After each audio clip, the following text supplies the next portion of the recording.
Pierre Sellal, bonjour. Bonjour. Alors vous êtes secrétaire général au ministère des Affaires étrangères européennes, aujourd'hui aux rencontres économiques d'Aix-en-Provence. Une première question pour commencer, quelle gouvernance économique européenne verriez-vous? Une gouvernance plus intégrée. Il y a beaucoup de domaines, de champs de la politique économique où il faut aller plus loin dans l'intégration européenne.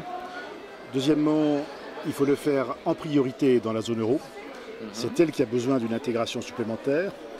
Troisièmement, et c'est toute la difficulté, il faut aller dans le sens de cette intégration supplémentaire de la zone euro sans pour autant défaire le marché intérieur à 27, enfin aujourd'hui à 28 puisque la Croatie nous a rejoints. Voilà les priorités du moment.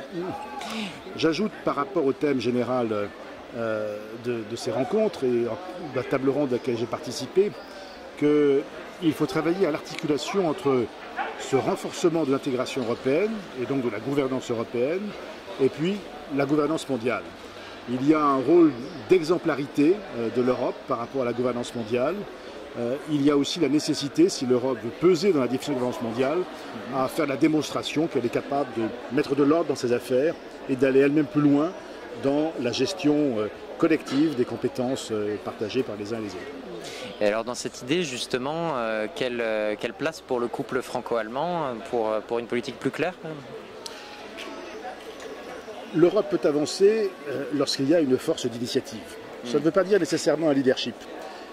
Pendant très longtemps, pendant les premières décennies de la construction européenne, c'est la Commission qui jouait ce rôle de fer de lance, de pouvoir d'initiative. Pour quantité de raisons qui seraient un peu longues d'expliquer, la Commission joue moins ce rôle, on a moins la capacité.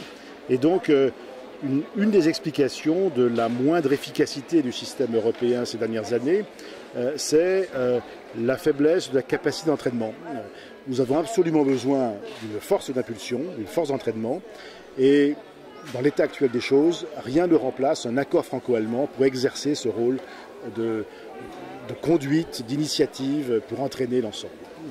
Et alors au sein justement des institutions européennes, est-ce que vous pensez que cela pourrait aller avec plus de contrôle ou au contraire une forme de dérégulation? Non, ni contrôle, ni dérégulation. On a besoin de normes, on a besoin de règles. L'Europe est fondée sur des règles.